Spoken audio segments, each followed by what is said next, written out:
JB타임즈. 네, 시선 집중의 문을 여는 JB타임즈 시작하겠습니다. 더 막내 작가가 나와 있어야 되는데요. 오늘은 다른 분이 지금 앉아 있습니다. 저희 시선 집중의 PD죠. 안동진 PD가 나와 있네요. 어서 오시고요. 안녕하십니까. 왜 거기 앉아 있어요? 그러게요. 제가 왜 여기 있을까요? 지난주에 비컨 뉴스 대타 출연하더니 맞들리신 겁니까? 아, 재밌긴 하더라고요, 방송이. 네, 그래요? 죄송합니다. 네. 네. 그런 건 아니고요. 예. 두 가지 목적이 있는데 이제 첫 번째는 더마카의 복지를 위해서 항상 열심히 달려오지 않습니까? 그래서 네. 한 달에 한 번은 좀 재택근무를 할 수 있게 해주자 이런 취지고요. 저는요. 네? 저는. 네, 다음은요. 청취자 여러분께서 더마카에 좀 소중함을 느끼시라고 아마 좀 더마카 채팅창 보고 있을 거예요. 네. 네, 응원 좀 많이 해주시고요. 있을 때 잘해 뭐 이런 취지입니까? 네, 2599번님이 네. 더마카로 삼행시를 보내주셨거든요. 오호. 더 사랑하고 네. 막 사랑하는 네. 가장 사랑할 수밖에 없는 김종배의 시선 집중에 더마카 파이팅 이렇게 주셨는데 네. 제가 대신 나와서 참 죄송합니다. 아 근데 네.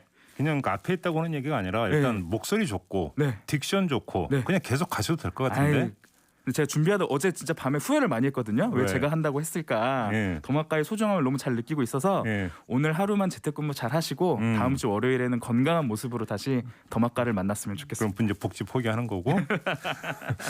더 이상 얘기 안 할게요. 알겠습니다. 자, AS 타임부터 가볼까요? 네, 그 어제 슬기로운 정치 코너에 출연했던 더불어민주당 윤건영 의원의 발언 어제 기사화가 많이 됐습니다. 예. 그 중에서도 제일 언론들이 주목했던 건 선출직이라면 당원들이 의원들에게 문자 보내는 것 정도는 감당해야 되는 거 아니냐 이런 발언을 했어요. 예. 한 언론은 이걸 두고 문파의 문자 폭탄을 비판했던 조응천 의원을 직격했다 이런 표현까지 썼더라고요. 네. 인터뷰 하셔서 아시겠지만 아주 그런 느낌까지는 아니었잖아요. 어투나 이런 것들이 직격까지는 아니었던 것 같은데. 다만 그러니까 예를 들어서 좀 과도한 표현 이런 것들은 자제할 필요가 있는 거 아니냐. 또 이런 맞습니다. 취지의 어떤 발언도 곁들였었죠. 맞습니다. 예, 예. 네. 그래서 언론들은 이 문자 폭탄이 옳으냐 그르냐 뭐 이런 걸 좀 중점적으로 가지고 이야기를 하는 것 같은데 네. 혹시 JB의 삐딱선 정신으로 봤을 때 주목해야 될 다른 포인트 이런 거 있을까요? 이건 삐딱선이 아니라 원칙의 문제인 것 같은데 네. 문자 폭탄이라고 하는 어떤 이런 표현을 일단은 좀 뒤로 물리고 네. 당원들이 네. 당무와 관련해서 내지 주권자가 국정과 관련해서 의사 표현을 하면서 참여하는 것은 정당한 권리 행사 아닌가요? 그렇죠. 그래서 그 행위를 뭐라고 하면 오히려 그것이 반민주적인 거 아니겠습니까? 다만 남는 문제는 의사 표현의 한계는 어디까지인가? 자, 이 문제잖아요. 그래서 어제 윤건영 의원 같은 경우는 예를 들어서 뭐 의사 표현을 하는 거에 대해서는 이러쿵저러쿵 이야기를 부분이 아니라 다만 의사 표현의 방법 그거에 대해서는 좀 어떤 절도 있게 그러니까 좀 자제를 하면서 절제 있게 이런 취지의 발언을 한 건데 어찌 본다면 그것은 원칙에서 크게 벗어난 발언도 그렇죠. 아니다. 네, 네. 이렇게 평가를 해야 되는 거 아닐까요? 원칙적인 이야기를 했다 윤건영 의원이. 예. 네. 사실 어제 조응천 의원이 다른 언론 인터뷰에서 네. 실명을 거론한 사람은 따로 있었습니다. 네. 오늘 3부에 출연할 박주민 의원인데요. 네. 과연 어떻게 생각하시는지 한번 또 들어보는 시간이 있었으면 좋겠습니다. 알겠습니다. 네, 자 그럼 이제 JB타임즈 본격적으로 시작해 볼까요? 예. 첫 번째 뉴스는 오디오로 먼저 만나보겠습니다. 코로나19에 감염이 됐는지 간편하게 확인할 수 있는 자가 검사 키트를 약국과 온라인에서 판매하기 시작했는데요. 다만 PCR 검사가 어려운 경우에 보조수단으로 사용해야 한다고 방역당국은 강조하고 있습니다. 자가검사 키트는 식약처 허가사항에 따라 호흡기 감염 증상이 있는 개인이 신속한 확진 검사가 어려울 경우에 보조적 수단으로 사용하는 것이 원칙입니다. 자가검사 키트는 당장 다음 달부터 100명 이상이 기숙생활을 하는 서울의 학교 20여 곳에 도입될 예정입니다. 기숙형 학교나 운동부 운영학교 등의 제한적 보조적 수단으로 활용하는 방안을 적극적으로 검토하고 있습니다. 네, 이게 요즘 뉴스가 됐어요. 왜냐하면 자가검사 키트를 학교에 도입하자라고 하는 오세훈 서울시장의 제안에 대해서 이은혜 그러니까 교육부 장관은 이제 부정적인 입장을 그렇죠. 표명을 하지 않았습니까? 네. 서울시 교육청도 사실은 좀 부정적이었던 걸로 알고 있는데 갑자기 이제 좀 태도가 좀 바뀐 거 아니겠습니까? 그렇기 때문에 왜 입장을 좀 바꿨을까? 네. 이게 좀 궁금한 것 같은데요. 힌트는 두 가지가 있는 것 같습니다. 하나는 조금 전에 이제 뉴스 오디오에 나왔던 조희연 교육감의 발언 가운데 제한적 보조적 수단으로 활용하는 방안이라고는 대목이 나오지 않습니까? 네. 또 다른 하나는 자가검사 키트를 도입하는 대상으로 기숙학교와 운동부를 운영하는 학교로 제안을 했어요. 이 두 가지를 종합을 하면 자가검사 키트의 민감도가 떨어져서 이것이 뭐 효과가 있겠느냐라는 애초에 문제의식은 많이 아직도 가시지 않은 것 같습니다. 다만 어떤 문제가 있냐면 얼마 전에 식약처에서 이거 허가를 하지 않았습니까? 맞습니다. 네. 그렇기 때문에 마냥 반대할 수 없기 때문에 극히 제한적으로 보조적이고 제한적으로 도입을 한다라는 거고 그래서 기숙형 학교나 운동부 운영 학교를 이야기하는데 왜냐하면 반복적으로 검사를 할 수 있다는 점을 강조를 했어요. 그러니까 이 이야기는 거꾸로 얘기하면 한 번 그 키트 이용해서 검사해봤자 민감도가 떨어져서 오류가 나올 수 있으니까 계속 검사할 수 있는 대로 한정을 해서 부분적으로만 도입하겠다. 네. 그러니까 검사 키트에 대해서 가지고 있는 뭐라고 할까 이 민감도에 대한 어떤 신뢰도 이거에 대해서는 별로 개선된 인식은 없는 것 같고 그냥 극히 제한적으로만 성의 표시하는 차원. 아주 제한적으로 성의 표시를 했다. 이렇게 하면 좀 이해를 해야 될 것 같은데 네. 여기에는 예를 들어서 조희연 교육감이 이제 그동안 주장했던 유치원 무상급식이라든지 또 서울시하고 보조를 맞춰야 되는 부분들이 있지 않습니까? 이런 정책 과제도 고려한 부분이 좀 있지 않나 싶은 생각이 좀 드는 거고 네. 그 맥락으로 보면은 교육청이 더 중점을 두는 건 자가검사 키트 도입이 아니라 이동형 유전자 증폭 선제 검사. 이게 너무 어려운데 용어가 네. 설명을 좀 해주셔야 될 것 같아요. 간호사와 임상병리사 같은 자격을 갖춘 3명으로 전담팀을 꾸려서 관내 학교를 돌면서 무증상자 가운데 희망자의 검체를 채취하고 수탁기관에 검체를 이송하는 방식. 네. 그러니까 이거는 학생들한테 키트 나눠주고 알아서 그러니까 체크해보라고는 차원이 다른 거니까. 역시 서울시 교육청의 방점은 여기에 찍혀 있다. 좀 이렇게. 보완을 했다. 예. 네.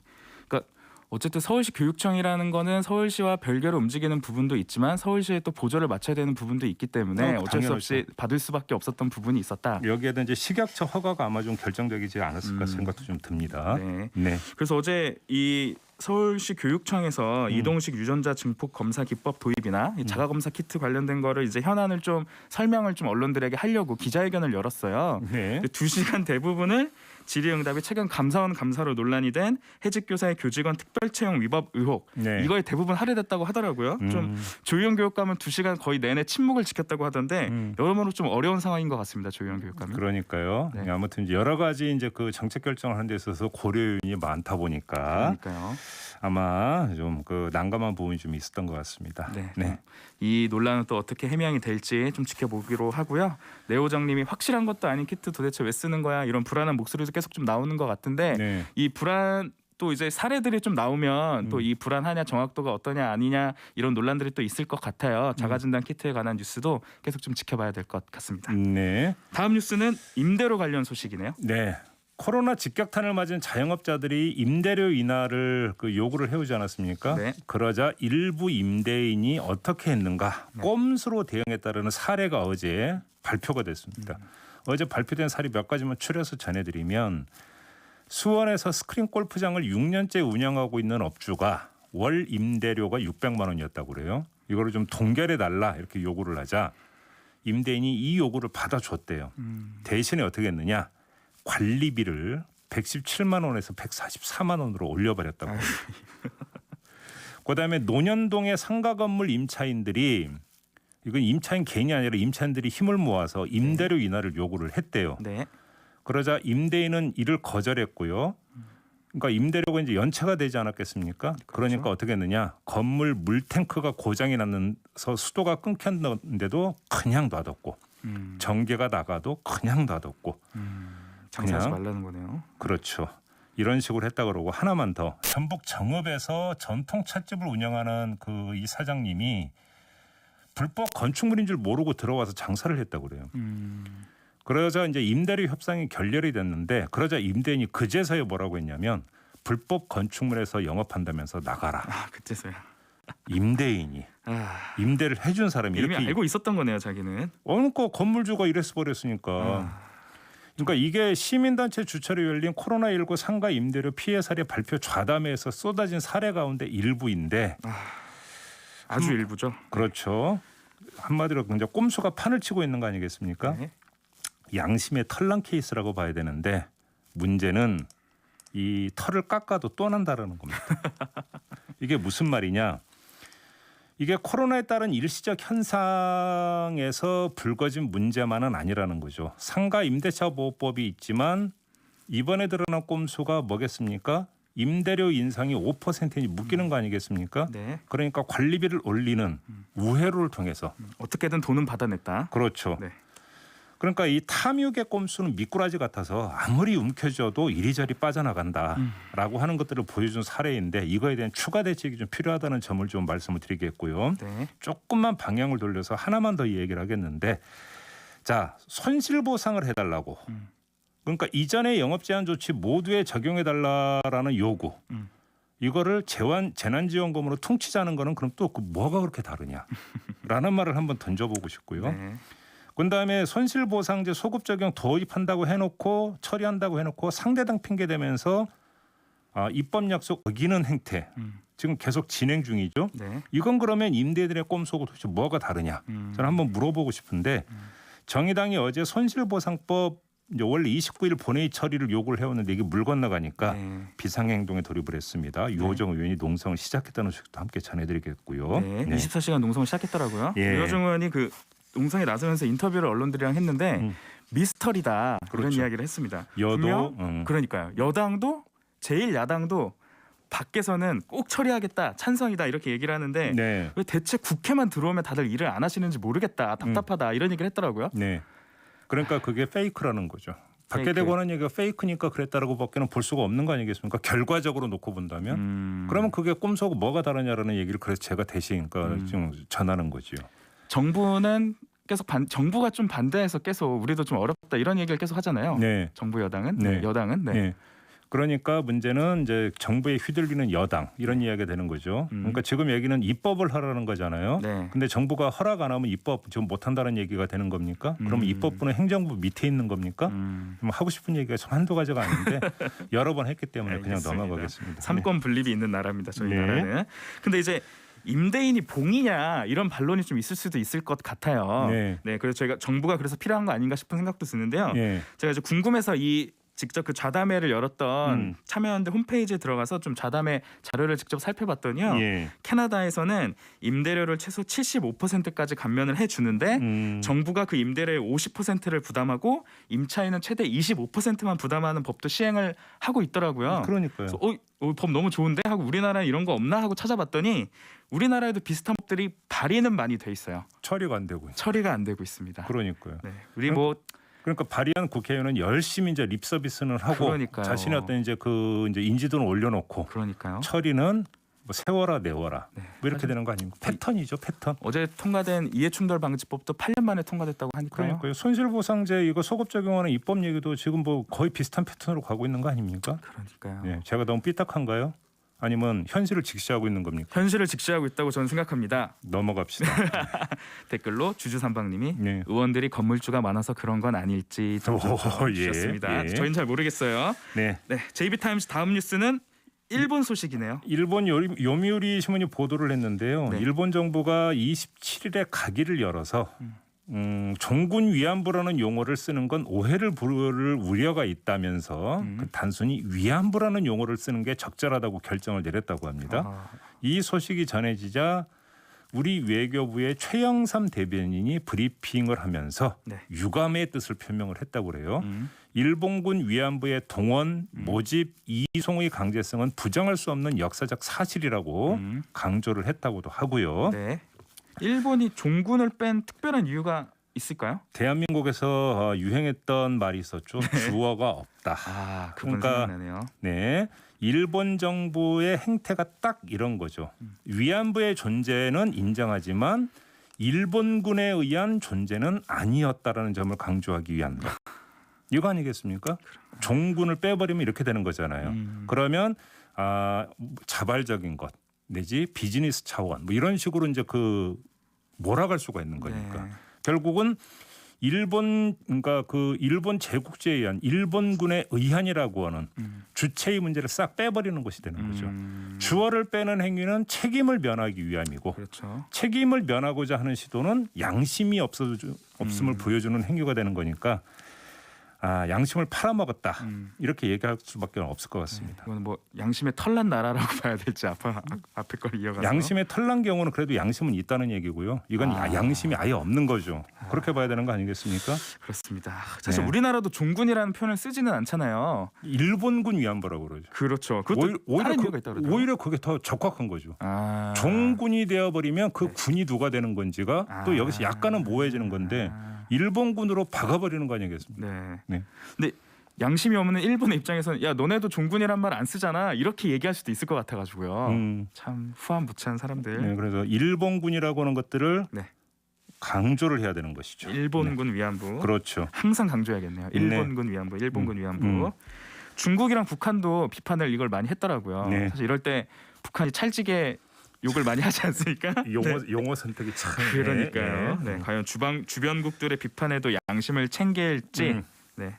챙긴다면 뭐 후쿠시마 오염수 방류 이런 거 안 했겠죠? 그러게요. 네. JB타임즈 마지막 뉴스 살펴볼까요? 짧게 하나만 전하고 마무리하겠습니다. 네. 김수흥 민주당 의원이 지난 23일에 한국식품클러스터진흥원을 방문을 했다고 합니다. 네. 근데 이 자리에서 갑질을 했다고 네. 이 진흥원의 노조가 그러니까 주장을 했는데요. 국회의원이 왔는데 이 이사장이 부재 중이냐? 두고 보겠다. 이렇게 말을 했다고 하고요. 입주 기업의 애로사항을 듣기 위해서 방문했다면서 떡 가공 업체 대표 앞에서 제품의 수준이 떨어지는 것이다. 이런 식의 발언을 여러 차례 했다고 노조가 주장을 했어요. 네. 이에 대해서 김수흥 의원 측은 식품 클러스터와 지역 발전을 위해 당면한 현실에 대해서 지적했을 뿐이다. 라고 해명을 했다고 하는데 노조의 주장이 맞다면 한마디 걸쳐야 될 것 같은데요. 네. 지금 민주당 안에서 뭐 쇄신 이야기가 많이 오가지 않습니까? 백날 쇄신한다고 외쳐봤자 이런 사례 하나 불거지면요. 말짱 도루묵이다. 그러니까요. 그렇지 않습니까? 맞습니다. 네. 김승우 의원은 좀 억울한가 보더라고요. 처음에 뭐 전화로 해명을 했을 때는 뭐 하다가 또 뭐 다르게 해명을 하고 뭐 이런 여러 가지 또 복잡한 과정이 있었고 저는 그 김승우 의원의 해명 중에서 이런 부분이 있었어요.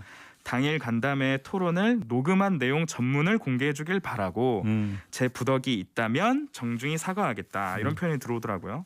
녹음한 게 없다 이런 걸 아니 자신하는지 그러면 모르겠지만 그러니까 전문을 공개하기 전에는 자기가 거기서 무슨 행동을 했고 무슨 말을 했는지 기억이 안 난다는 뜻이 됩니까 그러면? 그러니까요. 내가 그렇게 되는 한 짓을 건가요? 내가 잘 모르겠다. 아니면 맥락이 그러니까 다른 건데 특정 표현만 뽑아서 지금 노조가 공개했다는 이야기가 되는 거예요. 뭐 그런 식으로 해석을 할 수도 있을 것 같아요. 저는 굉장히 이 해명에서 약간 김수흥 의원의 또 자신감이 엿보여서 과연 어떤 부분들이 있을까. 알겠습니다. 네, 조건부 사과를 하실까 궁금했습니다. 2292님이 네. PD님 목소리 지창욱 같아요. 라고. 지창욱 배우님께 정말 사과 말씀드리고요. 아니 근데 이 댓글 보니까 진짜 비슷한 것 같은데. 그래요? 네. 지창욱 씨 목소리 중에 좀 비슷한 부분이 있습니다. 저희가 지금 코너의 컨셉 특성상 제 얼굴이 안 나가는데 사실 제 얼굴이 좀 나간 적이 있었거든요. 네, 언제? 삐컨 뉴스 할 때도 그랬고 네. 예전에 제가 뉴스 하이킥에 잠깐 고정 출연한 적이 있어가지고 그렇지. 삐컨 뉴스 할 땐 나갔지. 네. 컨셉 뭐 알아서 잘 판단해 주시기 바랍니다. 네. 우리 2397님도 PD님 목소리가 굉장히 좋네요. 이참에 고정으로 가시죠. 이렇게 말씀하셨는데요. 자기 목소리로 소개를 하냐 또 저렇게. 네, 전 제 할 일이 있고요. 네. 다음 주 월요일은 다시 더마과 만나도록 하겠습니다. 알겠습니다. 고생하셨어요. 감사합니다. 네. 안동진 PD와 함께했습니다.